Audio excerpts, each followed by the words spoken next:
हाँ जी, हो गया शेयर। यहाँ से तो हो गया है I think. Yes sir, Mehboob session live हो गया। Thank you so much. Okay. अस्सलाम वालेकुम everyone. This is Ubaidur Rahman, your trainer for this course. मेरे साथ सर नजमी हसन है, वो को अस्सलाम ट्रेनर वालेकुम हैं। एवरीवन। वालेकुम अस्सलाम सर। इसके अलावा आ, सर जी जी। महबूब सर महबूब हमारे साथ होंगे, और सर उमर जमाल होंगे जो इस सेशन को मॉडरेट करेंगे। तो before moving towards the introduction of IELTS, I would like excuse me sir, आपकी वॉइस बहुत स्लो आ रही है। बाकियों को भी मेरी आवाज़ स्लो आ रही है? नहीं सर, आपकी आवाज़ आपकी ठीक आ रही आवाज है। क्लियर है। मैडम आप अपना इंटरनेट चेक करें। जी मैम, आप एक दफ़ा चेक कर लें प्लीज़। ओके आप सर। नेट इशू हो सकता है। Uh, all right. ठीक है so sir. Before we sir start, बैठ। Okay. I would like to invite sir Najmi Hasan कि वो हमें आईकोड गुरु का ब्रीफ सा इंट्रोडक्शन दें, और उसके बाद हम मूव करते हैं। अस्सलाम वालेकुम everyone. Is the screen visible to everyone? Yes sir. Okay. So for a brief introduction of iCode Guru, ये एक प्लेटफॉर्म है जो कि हमें काफ़ी फैसिलिटीज़ प्रोवाइड कर रहा है फ्री में। देन आईकोड गुरु का मिशन क्या है? Employability, high tech skills, international mentors. Mission ये जो है ये एम्प्लॉयबिलिटी का, हाई टेक स्किल्स का और इंटरनेशनल मेंटोर्स का, ये हमें 100% फ्री में जो है वो प्रोविजन हो रही है इसकी। एंड नेक्स्ट अगर हम फोकस की बात करते हैं कि आईकॉड गुरु वर्क कैसे करता है और ये चीज़ें जो ये मिशन फुलफिल कैसे होता है, तो उसके लिए ये है कि वर्क कैसे कर रहा है आईकॉड गुरु।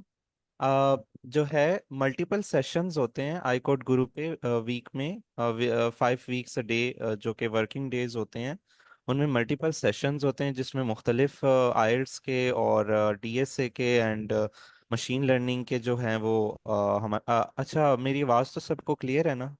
यस सर, आपकी आवाज़ मुझे तो क्लियर आ रही है, बाकियों का I can not confirm. Sir मैं बुक क्लियर आ रही। कंफर्म। ओके। जी जी, सही आ रही है आवाज़। ओके। सो मल्टीपल सेशंस होते हैं वीकडेज में, और वीकेंड पे हमारे पास जो है वेबिनार्स भी होते हैं और जो है वीकली वर्कशॉप होते हैं।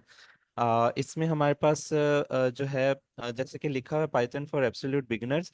सो मैं इसमें ये चीज़ जो है ऐड कर दूं कि लैंग्वेज का कोई बैरियर नहीं है आईकोड गुरु पे। आप किसी भी लैंग्वेज के ऊपर जो है आपको जो इंटरेस्टेड लैंग्वेज लगती है आप उस पर वर्क कर सकते हैं, उसमें आप डीएस से लीड कोड वगैरह कर सकते हैं। देन आइल्स और जीआरई जो है वो बिल्कुल फ्री कोर्सेज हो रहे हैं यहाँ पे आईकोड गुरु के प्लेटफॉर्म पे। इसी तरह DSA, leet code, interview problem जो है, जो कि मेन फोकस जो है आईकोड गुरु का वो फैंग कंपनीज में एम्प्लॉयमेंट है, जो कि हमारे पास हम आपस में कोलैबोरेट कर कुछ सीनियर हमारे साथ कोलैबोरेट करके तो हम इसके ऊपर काम करते हैं, इस एम के ऊपर, इस मिशन के ऊपर। देन हमारे पास जो है स्पेशली आईकोड गुरु पे जो फोकस काम है वो machine learning and data science का है। और हमारे पास मल्टीपल जो है हम मंथली हैकाथॉन्स होते हैं जो मशीन लर्निंग और डेटा साइंस पे बेस्ड मतलब होते हैं।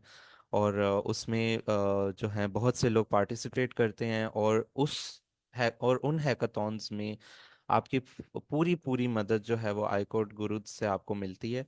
और जो है हमारे सारे सेशंस, जिस तरह ये भी सेशन है, और सारे सेशंस लाइव अवेलेबल लाइव भी होते हैं और रिकॉर्डिंग्स भी इनकी जो है वो अवेलेबल होती है फेसबुक पे। सो नेक्स्ट हम अगर देखें तो आईकोड गुरु की अचीवमेंट्स क्या हैं, तो हम अचीवमेंट्स देख लेते हैं। हमारे पास 600+ इंटरनेशनल अवार्ड्स हैं इन हैकाथॉन्स कॉम्पिटिशन्स। मल्टीपल टीम्स जो हैं आईकोड गुरु पे काफ़ी हैकाथॉन्स जो हैं वो विन कर चुके हैं हम। जैसे आप देख सकते हैं 600+ अवार्ड्स हैं। Fully funded graduate admissions around the world including USA. अच्छा, यूएसए की तरफ ज़्यादा फोकस होता है बिकॉज यहाँ पे जो हैं वो फुली फंडेड स्कॉलरशिप्स की जो कह सकते हैं कि तादाद है वो काफ़ी ज़्यादा है as compare to other parts of the world. Local and international internships and jobs के लिए जो है वो आईकोड गुरु आपको पूरी हेल्प कर सकता है। Are 38 teams solve. अच्छा, हमारे पास जो है पजल डी हुआ था हार्वर्ड यूनिवर्सिटी का, जिसमें हमारे पास 38 टीम्स जो हैं वो इन्वॉल्व थी, और नहीं, सॉरी, 38 टीम्स जो हैं उन्होंने 9 आउट ऑफ 9 पजल्स जो हैं वो सॉल्व किए। टीम्स का काफ़ी ज़्यादा इन्वॉल्व थी, बट काफ़ी टीम्स में से उन्होंने मतलब अच्छा स्कोर लिया, और पाकिस्तान जो था वो among the top 10 countries in the world था। सो 72 mentor selected at code in place. अच्छा, ये स्टैनफोर्ड यूनिवर्सिटी का जो है वो आई थिंक एवरी ईयर जो है वो एक प्रोग्राम जो है चलता है कोड इन प्लेस, जो कि बहुत वैल्यूएबल प्रोग्राम है। एंड इसमें जो है 72 मेंटोर्स फ्रॉम आई कोड गुरु जो है वो सेलेक्ट हुए थे as mentors. 301 students from iCode Guru participated in Google Code Jam. So ये Google Code Jam 2023 में जो है हमारे पास 301 स्टूडेंट्स ने पार्टिसिपेट किया था, और अच्छी परफॉर्मेंस के साथ जो है वो चले थे। 3 interns went to Etihad aviation group, जो कि दुबई का एक मतलब ग्रुप है। उसमें जो है आईकोड गुरु से 3 interns जो हैं वो सेलेक्ट हुए थे, और वो वहाँ पे इंटर्नशिप मुकम्मल कर चुके हैं। देन हमारे पास क्या आता है कि फॉल 2024 फुली फंडेड स्कॉलरशिप्स का जो एक हमारे पास जो कह सकते हैं कि सक्सेसफुल रिजल्ट्स हैं, वो हमारे पास आते हैं कि हमारे पास लोकल यूनिवर्सिटीज से यूएसए में काफ़ी जो है स्टूडेंट्स सेलेक्ट हुए as masters and PhD students. अब इसके लिए जो रिक्वायरमेंट्स थी वो आप देख सकते हैं यहाँ पे। Scholarship holder profiles, CGPA range जो है वो बीच में 3.1 to 3.8 वाले जो हैं वो इंक्लूडेड थे इन कैंडिडेट्स में। एंड आइल्स रेंज जो है वो मींस के जो आइल्स का बैंड स्कोर है वो 6.5 to 7.5 वाले सेलेक्ट हुए हैं। Higher bands is really good, but आप देख सकते हैं कि 6.5 वाले भी जो हैं वो सेलेक्ट हुए हैं आइल्स के रेंज। देन हमारे पास पब्लिकेशन ज़ीरो है, मींस के no publications. No GRE required. Study gap 1 to 15 years के जो गैप में स्टडी के गैप में रहे हैं वो भी सेलेक्ट हुए हैं as masters and PhD candidates. And 100% free 100% fee waiver means के जो है हमें अपना कोई जो बैंक स्टेटमेंट है वो इनको नहीं शो करनी पड़ी। स्कॉलरशिप्स के जो आप देख सकते हैं कि पर मंथ आपको कितना इसमें मतलब 1100 एंड समटाइम्स $2000 $3000 पर मंथ आपको जो है वो फुली फंडेड स्कॉलरशिप में आप सेलेक्ट हो सकते हैं। देन वही बैंक स्टेटमेंट वाली बात आ जाती है, तो ज़ीरो बैंक स्टेटमेंट मतलब आपकी प्रोफाइल जो है वो इतनी अच्छी हो जाएगी आईकोड गुरु के साथ रहते हुए कि आपको आपकी सिलेक्शन इजी हो जाएगी। Then thank you very much. So sir Ubaid, anything else? Yes, आप लोग अगर ज्वाइन करना चाहिए आईकोड गुरु को तो ये हमारे पास लिंक है iCode.guru/join। यहाँ पे जाके आप साइन अप करेंगे और उसके बाद आपने अपने ईमेल को लाजमी देखना है। आपको उसके अंदर सारी गाइडलाइन प्रोवाइड कर दी जाएगी कि किस तरीके से आप स्लैक चैनल को ज्वाइन कर सकते हैं। तो हमारी जितनी भी कम्युनिकेशन होती है वो स्लैक के थ्रू होती है। That's all. बाकी मैं अपनी स्क्रीन शेयर करूँगा। एक सेकेंड सर, आप स्क्रीन शेयरिंग कैंसिल करेंगे तो जी जी, मैं कर रहा हूँ। आप स्टॉप कर दें।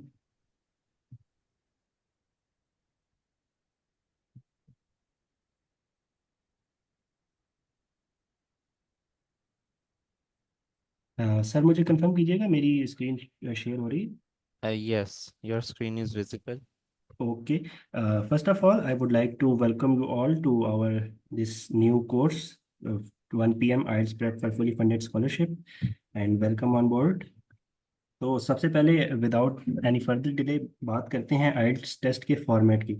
उससे पहले मुझे एक स्लाइड ऐड करनी चाहिए थी कि आइल्स होता क्या है और ये हम क्यों कर रहे हैं, बट आई गेस कि आप लोगों को इस चीज़ का आइडिया है कि आइल्स क्या होता है। मैं फिर भी इसका ट्राई करता हूँ कि 1 मिनट में जितने इसके बारे में बता सकूँ कि आइल्स क्या है।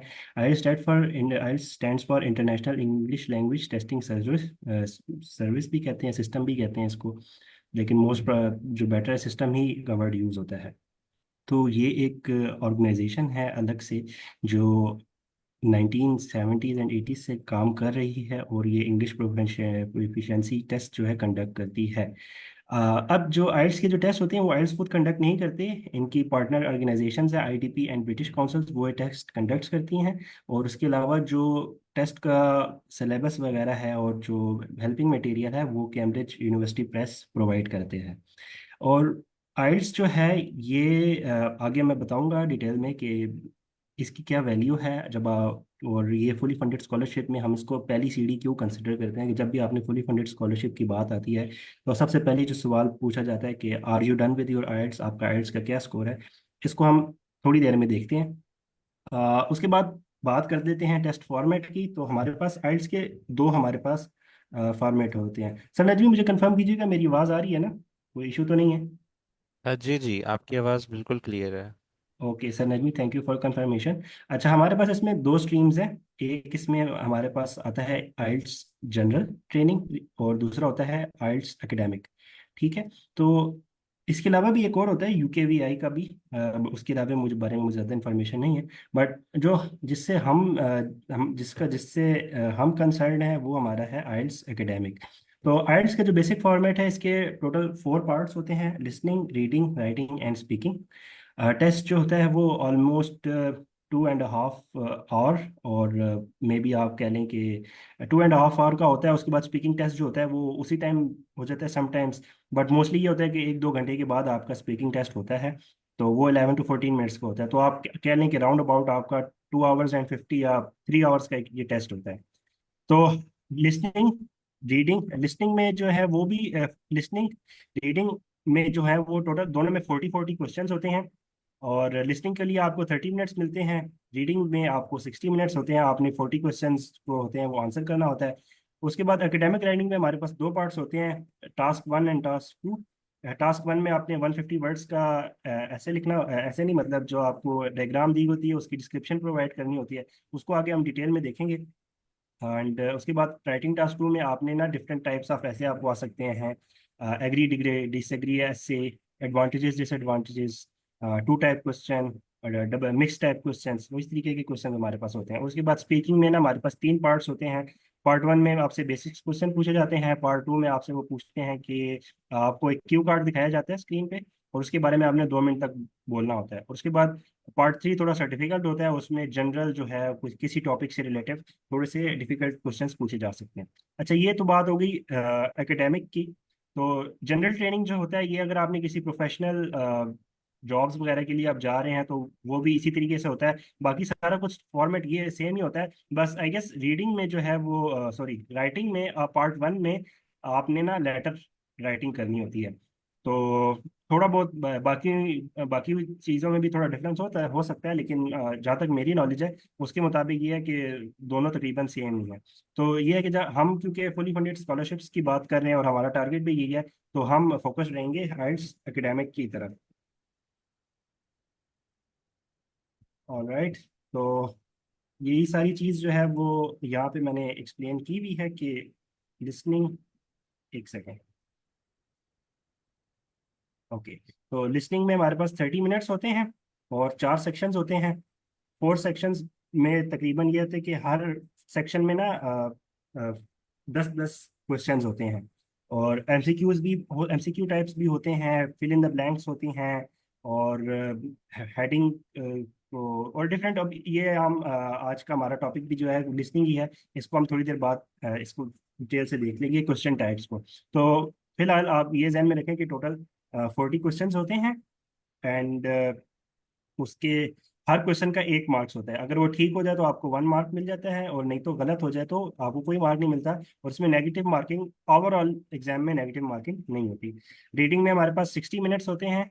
ये थोड़ा सा डिफरेंस है। लिसनिंग 30 मिनट्स की होती है, रीडिंग जो है वो 60 मिनट्स की होती है। इसमें 3 सेक्शन होते हैं, 13 13। हाँ, ईच सेक्शन में क्वेश्चंस होते हैं, और हर क्वेश्चन के सेम 1 मार्क्स होते हैं। अच्छा, आइल्स का जो ये है ना कि जो भी सेक्शन आपका स्टार्ट है ना, शुरू का जो जो पार्ट होगा वो थोड़ा इजी होगा, और जैसे जैसे आप एंड वाले पार्ट तक जाते जाते हैं तो डिफिकल्टी लेवल बढ़ता जाता है। सेम एज जैसे हम नॉर्मल एग्जाम्स होते हैं, उसमें स्टार्ट हम फिल इन द ब्लैंक से करते हैं, फिर इजी क्वेश्चन होते हैं, शॉर्ट आंसर, और उसके बाद फिर लॉन्ग क्वेश्चंस होते हैं, तो लॉन्ग क्वेश्चंस डेफिनेटली थोड़े मुश्किल होते हैं। तो उसी तरह आइल्स में भी ऐसा ही है कि स्टार्ट आप थोड़ा सा स्टार्टिंग के थोड़े से इजी होते हैं, और थोड़ा with passage of parts difficulty level बढ़ता जाता है। राइटिंग में हमारे पास वही फिर 60 मिनट्स होते हैं, और हमारे पास 2 टास्क होते हैं।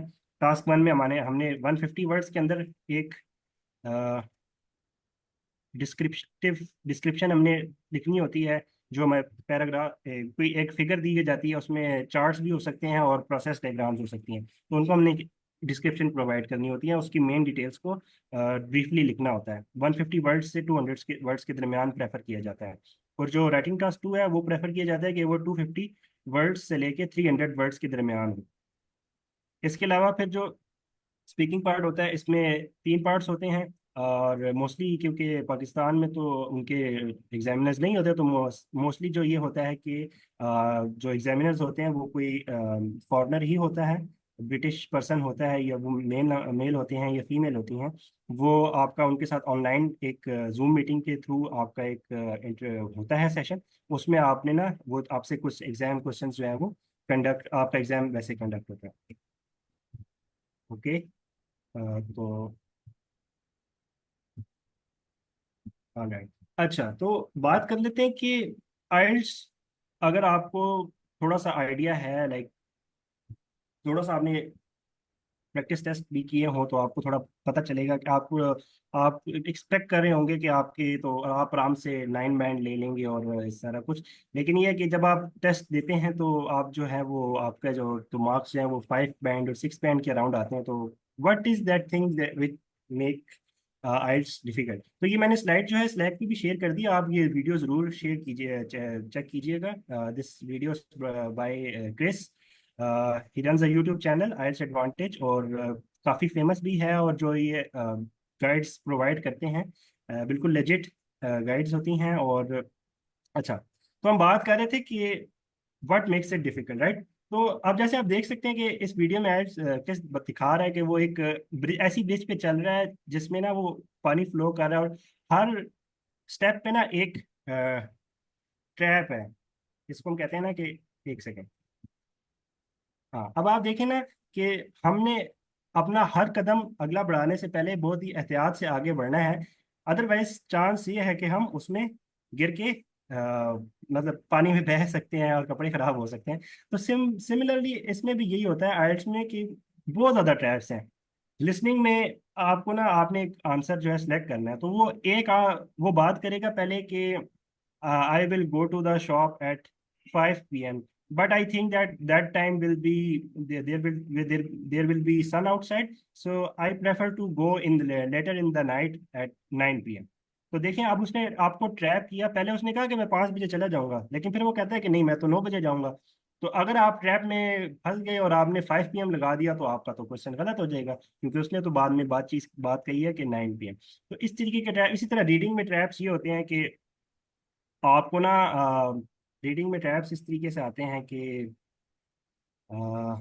इसी तरह ना आपको रीडिंग में भी ट्रैप मिलेंगे, और राइटिंग में भी आपको समटाइम्स ट्रैप मिलेंगे कि, और sir ji sorry sir. Sorry for interruption. Reading में भी जो ट्रैप्स होते हैं ना, वो यही कंफ्यूजन हो क्रिएट कर रहे होते हैं कि जो एमसीक्यूज या क्वेश्चन टाइप होगा वो एक्चुअली में उसमें कोई दो ऑप्शंस आपस में जो है ना कर रहे होंगे आपको यस, कंफ्यूज, एग्जैक्टली सर।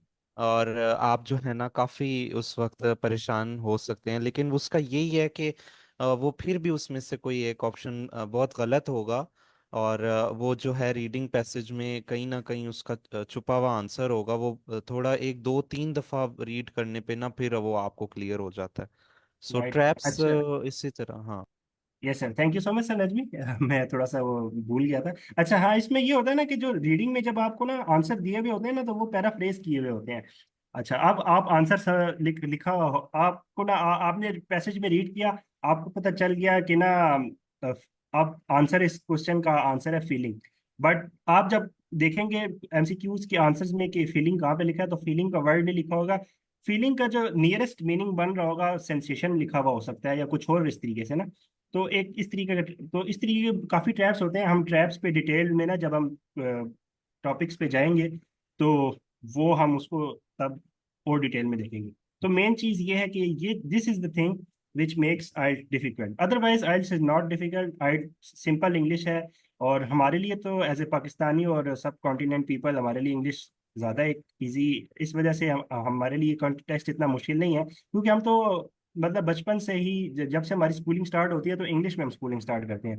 तो जो कंट्रीज हैं जैसे चाइना हो गया और अफ्रीकन कंट्रीज हैं, जिन जिन कंट्रीज में जो है वो अपनी लैंग्वेज को प्रेफरेंस दी जाती है और उनकी जो एजुकेशन है वो सारी अपनी लैंग्वेज में होती है, तो उन लोगों के लिए आइल्स जैसे टेस्ट जो है वो फिर ज़्यादा मुश्किल हो जाते हैं। तो हम तो ये है कि एक काफ़ी टाइम से इंग्लिश पढ़ रहे होते हैं, वो फिर डिपेंड करता है कि हमने कितना फोकस किया है ड्यूरिंग द स्टडीज़ और हमारे इंग्लिश का क्या लेवल है। लेकिन ये है कि what ever your English level is, आपने डिस्करेज नहीं होना, क्योंकि ये है कि आपको मे बी बाकी लोगों से 1-2 महीने ज़्यादा लग जाए, बट ये है कि ज़्यादा से ज़्यादा इसमें 3 महीने लग सकते हैं आपकी प्रिपरेशन में, और मिनिमम टाइम ये है कि 1 महीने में भी आपकी प्रिपरेशन हो सकती है। और आपको ये रिकमेंड किया जाएगा कि विदाउट, जब तक आपको ये कंफर्म ना हो जाए कि मेरी प्रिपरेशन कंप्लीट हो गई है, तो तब तक आपने एग्जाम अपना बुक नहीं करना। लोग समटाइम्स ये करते हैं कि डिफरेंट जो सर्टिफिकेशन एग्जाम होते हैं डिफरेंट, वो बुक कर लेते हैं और फिर कहते हैं कि हाँ ठीक है, अब मुझे जो एक चैलेंज रहेगा कि मैं जो है इतने टाइम में मैंने इसकी तैयारी करनी है। तो this is not the case with the IELTS. IELTS is a different thing. और जब आपको लगे कि आपकी तैयारी कंप्लीट हो गई है तब आप बुक करें, 20 दिन के पहले आप बुक कर लें। ब्रिटिश काउंसिल से बुक करते हैं तो वो प्रेफर किया जाता है, क्योंकि वो फिर उनका एक प्रीमियम मटेरियल वो प्रोवाइड करते हैं। हमारे पास ना इसमें आइल्स की ना जो सिलेबस है वो इसकी कैम्ब्रिज की तरफ से बुक्स प्रोवाइडेड है। मैंने उनका लिंक जो है वो स्लैक चैनल में पिन किया है, 18 बुक्स हैं। तो उसके अंदर सारा मॉक टेस्ट गिवन है कि किस तरीके के टेस्ट जो आते हैं आइल्स में, और आपको किस तरीके से एग्जाम क्वेश्चंस होते हैं। तो ये चीज़ जो है, हाँ तो ये चीज़ जो है वो ब्रिटिश काउंसिल जो है वो फिर उसके अलावा अलग से मटेरियल प्रोवाइड करता है कैम्ब्रिज बुक्स के अलावा। तो उससे आपकी जो 20 दिन पहले अगर आप उनको देखेंगे ना तो वो थोड़े से ज़्यादा डिफिकल्ट होते हैं और उनसे ज़्यादा अच्छी तैयारी हो जाती है। पेपर फिर ये है कि थोड़ा सा रिलेटिवली इजी होता है। तो जब आप एक मुश्किल चीज़ पे तैयारी करके जब आप जाते हैं तो आपकी जो हायर बैंड लेने की चांसेस होते हैं। तो एक स्लाइड मैंने इसमें मिस कर दी है कि बैंड्स डिस्क्रिप्टर्स के आइल्स की बैंड का क्या मतलब होता है। इंशाल्लाह वो हम कल देख लेंगे। फर्दर बात करते हैं कि अच्छा, अब ये मैंने सारी चीज़ बताई कि इसमें ट्रैप्स हैं और ये इस तरीके से डिफिकल्ट है। तो बात तो ये है कि it's a language proficiency test, तो इसमें इस तरीके से डिफिकल्ट इसको क्यों बनाया गया? तो ये इसलिए इस तरीके से डिज़ाइन किया गया कि it is designed in a way that it also test your different skills and your skill level. तो ये ना सिर्फ आपकी इंग्लिश को टेस्ट करता है, बट आपकी स्किल्स को टेस्ट करता है कि आप कितनी अच्छी, आपका राइटिंग स्किल कैसा है, आपकी रीडिंग स्किल कैसा है, लिस्टिंग आपका स्किल कैसा है, स्पीकिंग स्किल कैसा है। तो जो ह्यूमंस थे, लाइक अर्ली ह्यूमंस थे, उन्होंने जो एक अच्छा लाइक जो इवोल्यूशन के थ्रू जो उन्होंने चीज़ बनाई, उन्होंने लैंग्वेज क्रिएट की। लाइक लैंग्वेज जो है वो हमारे इनेट, जब हमारे पैदाइश के साथ तो हमारे साथ नहीं है ना ये चीज़, विद एवेल्यूशन इंसानों ने क्रिएट की और डिफरेंट लैंग्वेजेस आज एग्जिस्ट करती हैं। उसके बाद फिर लैंग्वेज तो बन गई। अब उस लैंग्वेज पे अबूर कितना है, उस लैंग्वेज को आप कितना अच्छा यूटिलाइज कर सकते हैं। तो ये चीज़ जो है ना आइल्स पता लगाती है कि जी इस बंदे का स्किल लेवल क्या है। सिमिलरली जिस तरह की से हम बात करें कि एक गाड़ी का मैकेनिक है, तो उसका अगर हमने टेस्ट लेना है कि यार वो कितना अच्छा गाड़ी का मैकेनिक है, तो हमारी गाड़ी ख़राब होती है तो हम उसके पास लेके जाते हैं, और अगर वो विद इन फ्यू टाइम्स हमारा मसला ठीक कर दे तो हम कहते हैं हाँ यार ये बंदा जो है ना इसको तो बड़ा काम आता है। लेकिन एक बंदा जो है हमारे गाड़ी लेके गए भी, सर आप कल आ जाएं मैं ना कल तक ठीक कर लूंगा, तो फिर तो हमें यही होगा ना कि यार इस बंदे को काम नहीं आता। तो आइल्स जो है ना ये चीज़ चेक करता है कि यार इट्स नॉट जस्ट सिर्फ कि आपकी वो इंग्लिश चेक कर रहा है, वो आपकी ये स्किल लेवल भी चेक कर रहा है कि आप कितना अच्छा लिसन करते हैं, आप कितना एक टेक्स्ट से कितनी ज़्यादा इंफॉर्मेशन गेन कर सकते हैं through listening, through reading and through writing. And also आप कितना अच्छा जो है इस लैंग्वेज को यूज़ करके लोगों तक अपना कम्युनिकेट कर सकते हैं, किस तरीके से आपका इंफॉर्मेशन जो आपके जहन में लोगों तक पहुंचा सकते हैं थ्रू स्पीकिंग। अच्छा, तो अब ये सारी डिफिकल्टी और ये सारा कुछ जो अब आइल्स इतनी सारी चीज़ें चेक करता है, तो this things make IELTS very popular and widely accepted. Give me one second, ये मैं एनोटेशन डिलीट कर दूँ। Okay, now it's better. ठीक है, all right, just give me a minute. Okay,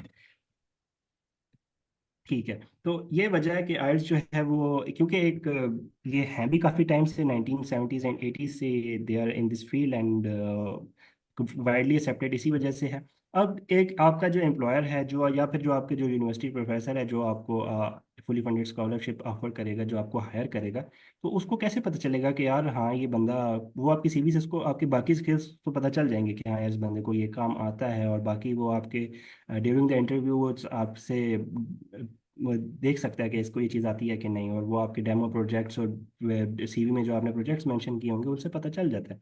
लेकिन अब आपका लैंग्वेज पे कितना अबूर है, आप अगर दूसरे कंट्री में आएंगे और क्या आप उस जगह पे सरवाइव कर पाएंगे, वहाँ पे आप कम्युनिकेट कर पाएंगे, आप जो लैब में वर्किंग वगैरह होगी या जो भी है, तो उस चीज़ को टेस्ट करने के लिए आइल्स जो है वो इसी वजह से काफ़ी पॉपुलर है। वो क्योंकि वो सिर्फ आपकी इंग्लिश नहीं जज कर रहा, वो आपके इन सारे स्किल्स को भी टेस्ट करके देते हैं, तो इस वजह से ये एक पॉपुलर है among all the academia and the governments around the world. All right, तो ये कुछ सोर्सेज हैं, जे अगर आपने पता लगाना है मोर, आप मोर इन्फॉर्मेशन हासिल करना चाहते हैं आइल्स के हवाले से, आइल्स के सिलेबस से, डूज एंड डोंट्स एंड जितने भी आपको इन्फॉर्मेशन चाहिए, आप cambridge.org, आइल्स, IDP, ब्रिटिश काउंसलर और जो कैम्ब्रिज बुक्स हैं, आप इनको कंसल्ट करें और इन्हीं से आप जानने की कोशिश करें कि क्या आइल्स में क्या चीज़ें हैं, आपने किस तरीके से तैयारी करनी है, इसको क्या फ़ायदे हैं, each and everything. I will strongly discourage कि आप यूट्यूब पे जाके सर्च करें, और क्योंकि यूट्यूब पे आपको बहुत सारे ना ऐसे लोग भी मिलेंगे जिनको हम कहते हैं कि they are just money makers. उनको, वो आपको शॉर्टकट्स बताएंगे, ट्रिक्स बताएंगे, और वो शॉर्टकट्स और वो ट्रिक्स नहीं वर्क करती हैं। वो क्यों नहीं वर्क करती?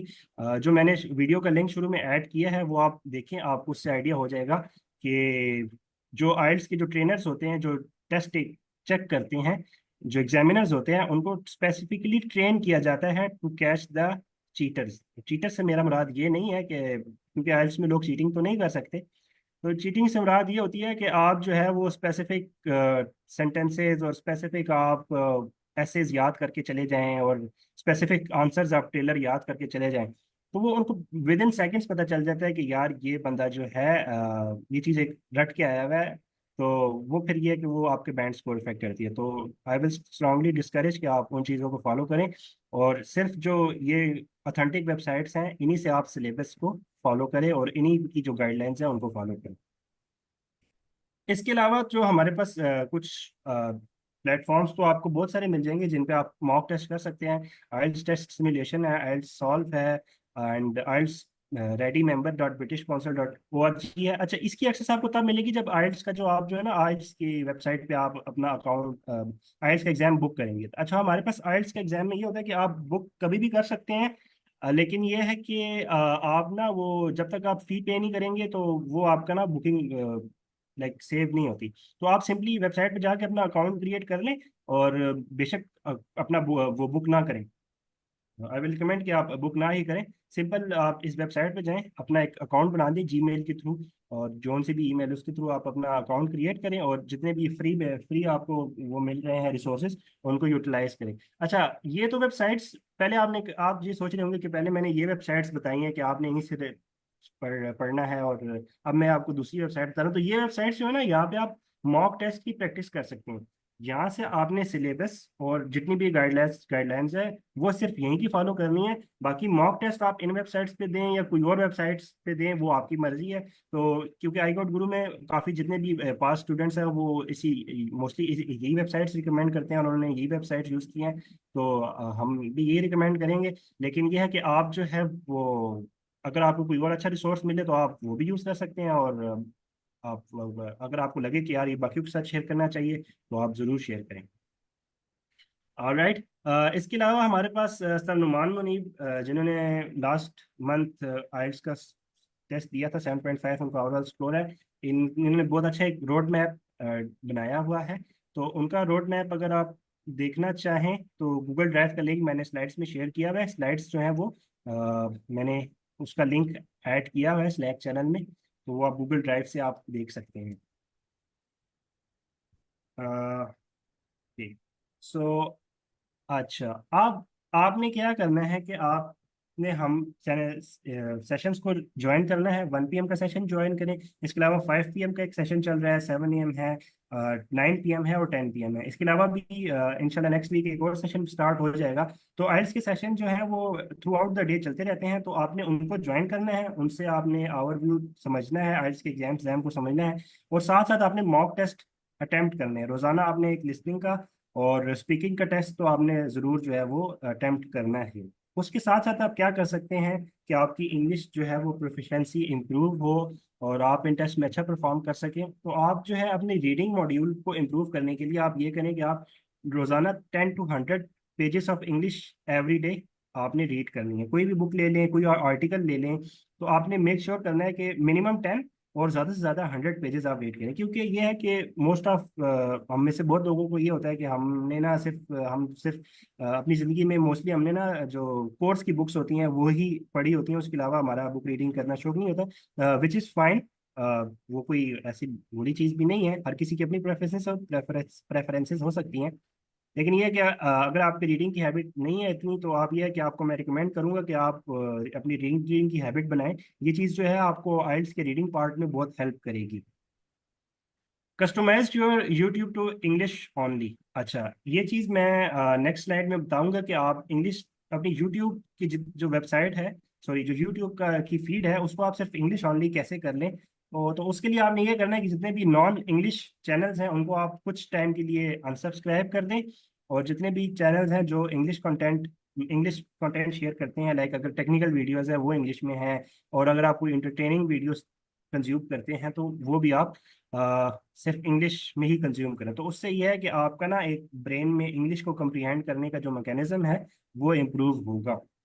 इसके अलावा मैं आपको ये रिकमेंड करूंगा कि आईकोड ग्रुप पे वैसे भी रिकमेंड किया जाता है कि आप सोशल मीडिया से जितना ज़्यादा दूर रहें तो वो उतना बेहतर है। क्योंकि ये जो है ये आपका सिर्फ अटेंशन स्पैन है और डिफरेंट उसी को इफेक्ट करता है, आपको कोई प्रोडक्टिविटी तो प्रोवाइड करता नहीं। तो इसके अलावा एक चैनल है BBC learning English YouTube channel, वो काफ़ी हेल्पफुल है। मैं मुझे भी ये काफ़ी शुरू में इसने बहुत हेल्प प्रोवाइड की थी। इनका 6 मिनट इंग्लिश का एक सेगमेंट है और इसके अलावा भी काफ़ी सेगमेंट्स हैं। तो वो एक ब्रिटिश एक्सेंट में ब्रॉडकास्ट होती है, 6 मिनट की शॉर्ट वीडियो है। आप खाना खाते वक्त या ड्यूरिंग द ट्रांजिट और कहीं भी चलते फिरते आप वो सुन सकते हैं। तो वो काफ़ी हेल्प करता है। तो उसमें से आपको न्यू वोकेबलरी वर्ड्स मिलेंगे और आपको पता चलेगा कि जो नेटिव इंग्लिश स्पीकर जो हैं वो इंग्लिश कैसे बोलते हैं। तो उससे भी आपका माइंड जो है वो उस चीज़ से यूज होगा।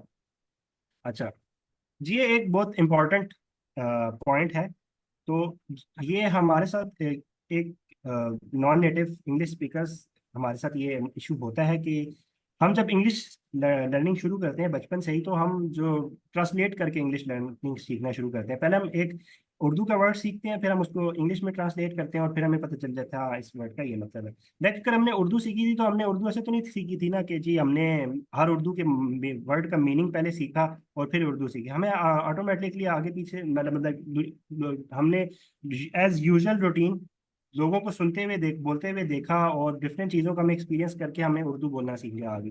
लेकिन इंग्लिश जब हम सीखते हैं तो हम इस तरीके से सीखते हैं कि पहले हम एक किसी वर्ड का मीनिंग पता लगाते हैं और फिर उसको हमें वो चीज़ आती है। तो इस वजह से हमारे जहन में ना एक इंग्लिश ट्रांसलेटर फिट हो जाता है कि जब हमने इंग्लिश समझनी है ये इंग्लिश बोलनी है तो पहले हम उर्दू में सोचेंगे और फिर हम इंग्लिश में उसको ट्रांसलेट करके फिर जो है वो बोलेंगे।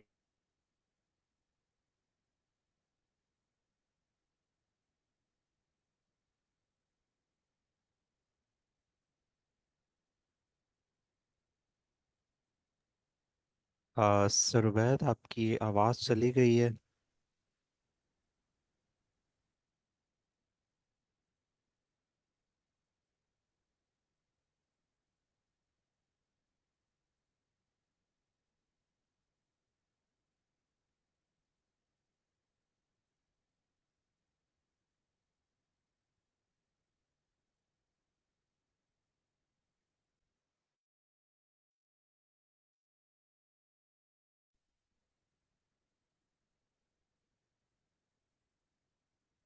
हेलो सर, नजमी मेरी आवाज़ आ रही है? कंफर्म कीजिएगा। जी जी, आ रही है आपकी आवाज़। सॉरी, वो मैं डिस्कनेक्ट। ऑलराइट। अभी आपकी आवाज़ ना आज आ रही है, लेकिन अभी फिर आई थी। सर एक सेकंड मुझे ठीक है। दीजिए।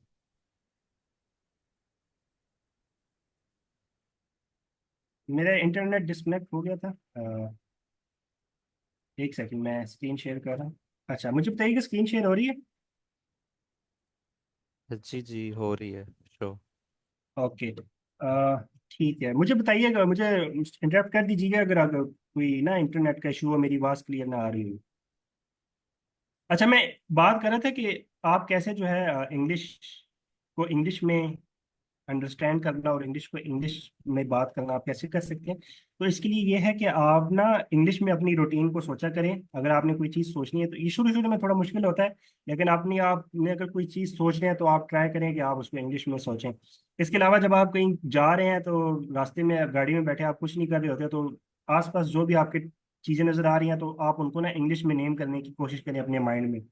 ठीक है, जो जैसी आपको चीज नजर आ रही है, लाइक आप कोई दुकान नजर आई है तो आपको उस जहन में जो है आपके आप सब बोलते जाएं, अपने साथ सेल्फ टॉक करेंगे। A shopkeeper moving on the road, boys going to school. जो जो चीज आपको आ रही है, वो नजर आ रही है, वो आप अपने जहन में ना आप उसको कंप्रीहेंड करने की कोशिश करें। और उसमें आपने ज्यादा टाइम नहीं लेना। जौन सा भी वर्ड आ रहा है, जैसा भी आ रहा है, आपने एग्जैक्ट वर्ड नहीं ढूंढना कि नहीं यार ये जो है इसके लिए ये वर्ड नहीं यूज होता। जैसा भी आपका माइंड आपको जो इंग्लिश का वर्ड दे रहा है, आप वो फौरन फौरन उसको अपने जहन में कर लिए देखते रहे। अच्छा, मुझे इसके रिलेटेड अगर कोई वीडियो अच्छी से मिली तो मैं आप चैनल में शेयर कर दूंगा स्लैक के। बाकी आप इसको यूट्यूब पे सर्च कर सकते हैं, ये काफ़ी फेमस टॉपिक है। ओके। इसके अलावा आपने एक चीज़ मेक श्योर करनी है कि आप ना speak English with someone regularly. If no one is available then what. अच्छा, आपने मेक श्योर करना है कि आप ना जब तैयारी कर रहे हैं आइल्स की, तो कि उसके बाद, क्योंकि ये क्या होता है कि आपका आइल्स का वो स्पीकिंग टेस्ट भी तो होना है और उसमें आपने बोलना भी है। तो उसके लिए है कि आप जितना जल्दी आप स्पीकिंग की प्रैक्टिस शुरू करेंगे ना, उतना अच्छा फायदा है आपको। तो आप इंग्लिश में लोगों के साथ बोला करें, लेकिन समटाइम्स अगर आपको कोई अवेलेबल नहीं है तो इसमें आप जो है वो खुद के साथ भी बात कर सकते हैं। और उसमें यह है कि आप अपनी वॉइस को रिकॉर्ड करें। कोई कोई टॉपिक ले लें, उस पर बोलें और अपनी रिकॉर्डिंग सुने कि आपने इसमें कौन सी टेंसेस मिस्टेक की है, कौन सा वोकेबलरी वर्ड आप अच्छा यूज कर सकते थे। और फिर अपने आप को चेक करें। पर बेटर ये है कि आप किसी के साथ डिस्कशन करें या किसी के साथ आप स्पीकिंग करें, प्रैक्टिस करें। और बाकी ये है कि अगर आपको कोई नहीं मिलता तो आप स्लैक में कुछ आस्क करें कि कोई अवेलेबल है, मेरा I want a speaking partner. तो उसके साथ आप कोलैबोरेट करके कोऑर्डिनेट करके तो स्पीकिंग प्रैक्टिस आप ज़रूर करें रेगुलरली। और ये चीज़ आप जितना आप ये है कि जो जो न्यू वोकैबुलरी वर्ड्स आपको मिलते जाएं, वो आप ना नोट डाउन करते जाएं और आपने उनको रिवाइज करना है। लाइक आपने एक दिन में जो इंग्लिश के वर्ड्स नोट डाउन किए, मिनिमम आप 5 कर लें, ज़्यादा से ज़्यादा 10 कर लें, या जितने ज़्यादा करना चाहें वो आपकी चॉइस है। लेकिन बेटर यही है कि 5 to 10 न्यू वर्ड्स जो हैं। और जब ये आप बीबीसी लर्निंग इंग्लिश का चैनल अगर आप देखेंगे या कोई पॉडकास्ट अपनी मर्जी की देख रहे हैं, जो भी आप कंज्यूम कर रहे हैं इंग्लिश जहाँ से भी, तो जो भी आपको न्यू वर्ड्स मिल रहे हैं वो आप नोट डाउन करते जाएं और उनके मीनिंग्स आप सिंपल इंग्लिश में लिख लें पास। और डेली रिवाइज करें, फिर 2-3 दिन के बाद उनको देखें और हफ्ते में एक बार जरूर उनको फिर रिवाइज करें। तो इससे ये है कि ये आपकी मेमोरी में ना जॉट डाउन हो जाएंगे। और सिर्फ आपने ये नहीं करना, आपने फिर जब हफ्ते बाद जब आप उनको रिवाइज कर रहे होंगे ना, तो आपने ट्राई करना है कि आप उन वर्ड्स को अपने सेंटेंसेस में यूज करें। तो ये प्रैक्टिस जो है ना, ये मैं आपको गारंटी के साथ कह सकता हूँ कि इससे आपकी जो वोकेबलरी है वो उसमें न्यू वर्ड्स ऐड होना शुरू हो जाएंगे। अच्छा, ये तरीका इस तरीके से कि आप यूट्यूब पे जाएंगे तो साइड लेफ्ट साइड पे सब्सक्रिप्शंस होती है, उन पे क्लिक करेंगे और तो चैनल्स आपके पास आ रहे होंगे। सॉरी, सब्सक्रिप्शन में जाएंगे, उसके बाद फिर आप मैनेज में जाएंगे।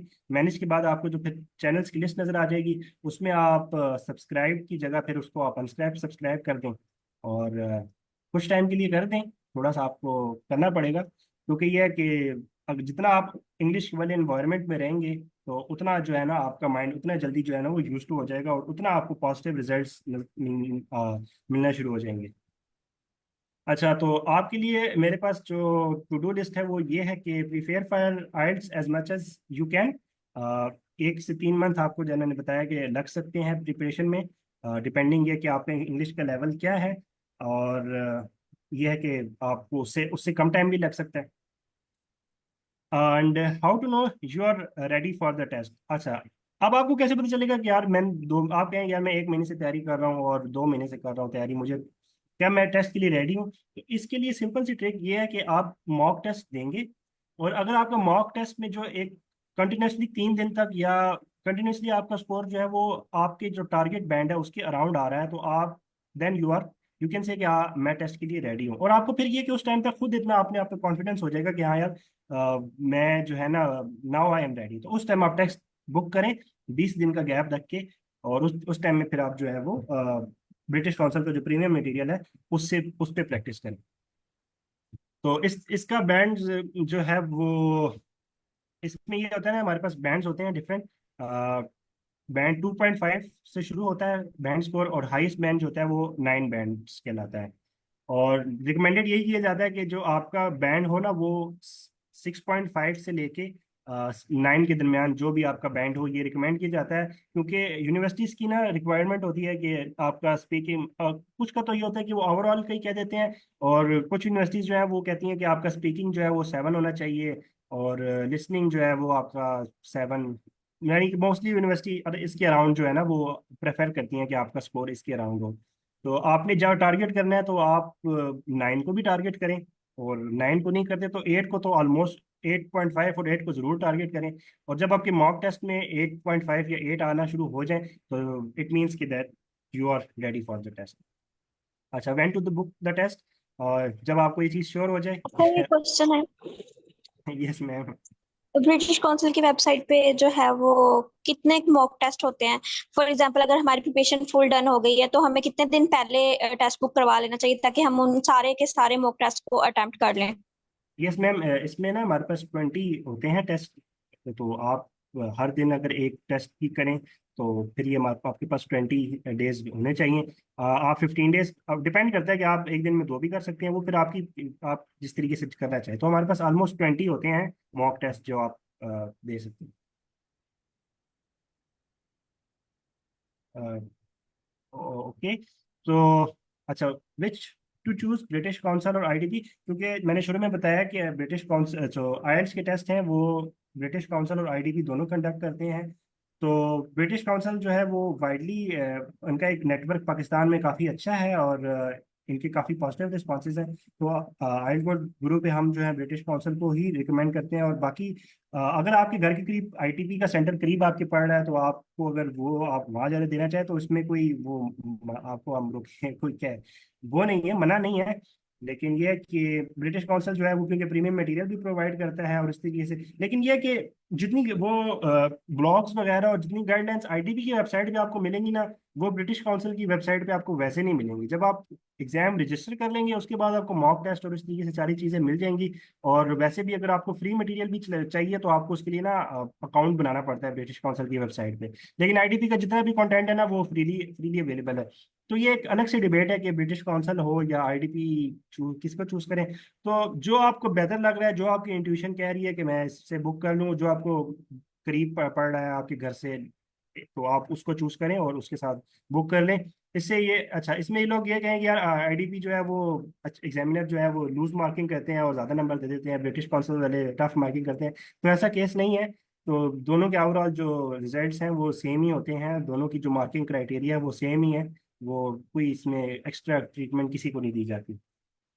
अच्छा, आपने जो है वो डेली लिसनिंग करनी है, रीडिंग और स्पीकिंग करनी है। अच्छा, इसमें राइटिंग को मैं मिस कर दिया है।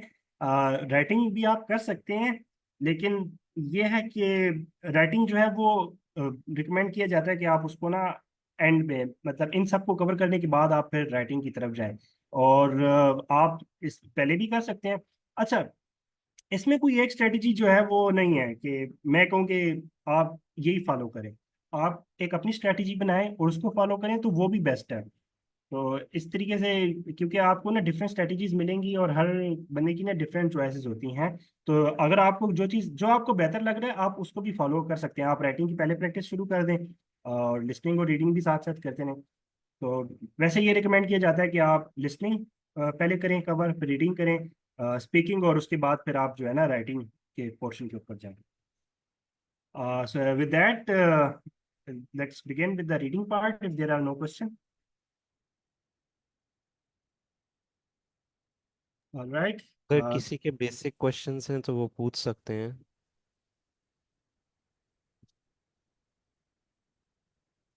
अच्छा, मेरा एक क्वेश्चन था कि जो तो आइल्स का जो कौन सा टेस्ट है ज्यादा इसकी कोई बेस्ट है? फी वगैरह भी होती है? सॉरी, दोबारा कीजिएगा क्वेश्चन। मैंने कहा ये जो आइल्स का जो टेस्ट है इसकी कोई फी वगैरह भी होती है? जी जी, ये जो है अराउंड 70,000 तक का है। आपको पे करना होता है, उसके बाद ही आप ये जो है दे सकते हैं। सर मेरा भी एक क्वेश्चन जी जी। है। सर मुझे इसका पूछना था कि ये अब जो आइल्स का टेस्ट है ये मतलब जैसे पाकिस्तान में डिफरेंट सेंटर्स हैं डिफरेंट सिटीज में, तो बाकी तो ओवरऑल जो आपकी होता है, लेकिन स्पीकिंग में जो प्रेफरेबल, जैसे कुछ लोगों से सुना है कि अगर आप किसी ऐसे एरिया में जाके देते हैं जहाँ लाइक मुल्तान या किसी और जगह में जहाँ थोड़ा मतलब स्पीकिंग में इस तरह मतलब एब्सोल्यूट मार्किंग होती है या ये रेलिवेंट होती है इसमें स्पीकिंग में, सर लाइक उबैद, कि जहाँ आपके साथ बाकी जितने मैम भी देखिए, उस बैच में आपने आएंगे। आपने आपने ये जो बात की है ना कि मैंने सुना है, तो सुनी सुनाई बातों पे नहीं, यकीन एक्चुअली इस्लामाबाद से कोई मतलब मेरी उन्होंने ऑस्ट्रेलिया जाना था एजुकेशन, ये वो तो स्पेशली मुल्तान जाके अटेम्प्ट किया और नहीं वहां से मैम, वो ये कहते हैं कि ये इस्लामाबाद ये में बहुत बैंक अच्छे नहीं आते, तो मिसकंसेप्शन है। ऐसे एरियाज में ये अच्छे आते बहुत थे, ये मिस वाली चीज यानी वो प्रैक्टिकली दे के आई थी, तो फिर यस आगे मैम, ये शायद ये उन्होंने इस्लामाबाद में attempt- जी सर। यस मैम, ठीक है, आप कंटिन्यू कर लें, आप अपनी बात कंप्लीट करें। इस्लामाबाद में हो सकता है ऑलरेडी उन्होंने किया और अटेम्प्ट किया और उनको मतलब हो के नहीं यहाँ पे नहीं अच्छा आया, स्पेशली क्योंकि बाकी तो हमें मार्किंग का पता है, राइटिंग का ये इसका जो बाकी 3 मॉड्यूल ज्यादा देन स्पीकिंग, तो स्पीकिंग में मे बी लाइक मतलब मैंने अब ये है कि उनकी जो उससे फीडबैक ली थी तो ये मिली थी, तो अब बस अब आप तो एक्सपीरियंस मतलब टीचर एज अ टीचर आपसे पूछते हैं तो आप मतलब बता दें गाइड कर देंगे तो ये थोड़ा हो जाएगा कि यस मैम, क्या देखिए, है आई मार्किंग कैन का आई गुड क्राइटेरिया। जो है ना वो अपने स्टूडेंट्स को इतना तैयार करवा के भेजता है किसी भी टेस्ट में कि वो जो है ना फिर उनको इस तरीके की चीज़ों की जरूरत नहीं पड़ती है। तो ये फिर ऐसी बात है कि अगर इंसान की तैयारी ना हो तो फिर वो फिर इसी तरीके से फिर वो परेशान होता है कि यार नहीं किसी ने ये कह दिया। और तो आप फुल तैयारी के साथ जाएं, और तो आप कहीं भी जाके टेस्ट देंगी तो इंशाल्लाह आपका जो है अच्छा बैंड स्कोर आएगा। तो ये एक मिसकंसेप्शन है एक, वो बस इसका इसका इससे कुछ कोई फर्क नहीं पड़ता। हर जगह का एग्जामिनर एक जैसे हैं, मार्किंग क्राइटेरिया सेम है, और कोई इसमें किसी के साथ किसी को एक्स्ट्रा जो है वो नहीं लेवरेज नहीं दिया जाता। सही सही। और सर ये जो ऑनलाइन बेस्ड होता है, लाइक जैसे अभी आपने बताया था कि जूम पे मीटिंग होगी स्पीकिंग में, तो इसमें और फॉरेनर्स होंगे, तो उसमें भी मतलब लाइक आपको कैमरा वगैरह जैसे सेट करके आपको अ, जस्ट आपको जो ड्यूरेशन है उसमें क्यू कार्ड्स वगैरह आपको गिवन होते हैं, और मतलब जो भी टाइम ड्यूरेशन में आपने जस्ट स्पीकिंग आप करते हैं, तो मतलब आप मोर प्रेफरेबल कौन सा होगा कि अगर आपको पता है कि एक स्टूडेंट को पता है कि वो थोड़ा कंफ्यूज हो जाता है, तो वो ऑनलाइन अटेम्प्ट करने को प्रेफर करे या ऑन साइट को, स्पीकिंग स्पेशली स्पीकिंग केस में हो सकता है पॉसिबिलिटी तो। यस इसमें मैम। ये है कि जी सर उबैद, आप अ, बोल दें फिर मैम, फिर। जो आपके जितने भी आइल्स का टेस्ट होता है ना वो सेंटर में जाके ही देते हैं आप। और जो आपका स्पीकिंग टेस्ट भी होगा वो भी सेंटर में ही होगा। और सेंटर में जो है आपकी जूम कॉल कनेक्ट की जाएगी। तो आपको घर से बैठ के टेस्ट नहीं देना पड़ेगा स्पीकिंग का, आपको सेंटर ही जाना पड़ेगा स्पीकिंग टेस्ट के लिए भी। जी सर ठीक है, समझ आ गई। मतलब सेंटर में ही आपको, ऑनलाइन भी होगा तो अपने अटेम्प्ट सेंटर में ही करना है, ठीक है सर। जी जी। Yes ma'am, exactly.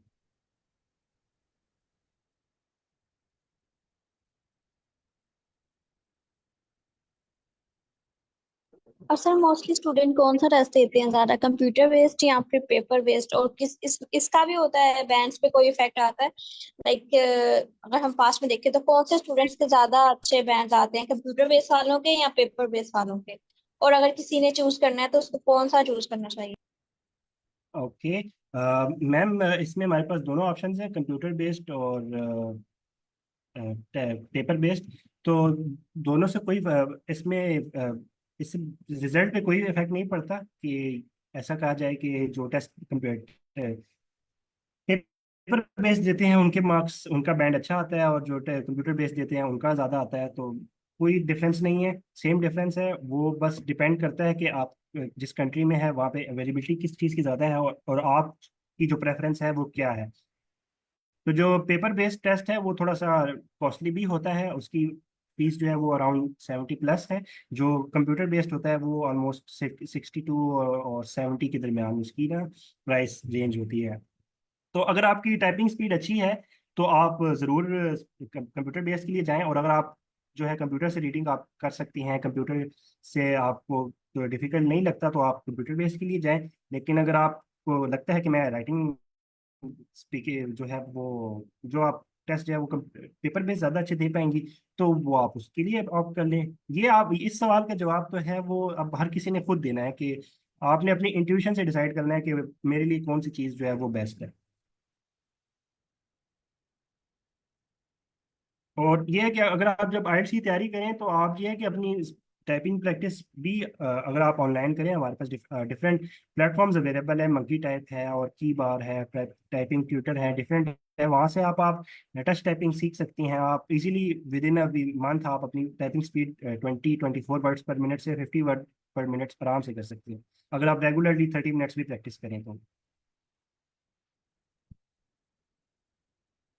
अगर और हमारी 60 या 50 वर्ड मिनट है तो फिर हमें कंप्यूटर बेस्ड ले लेना चाहिए?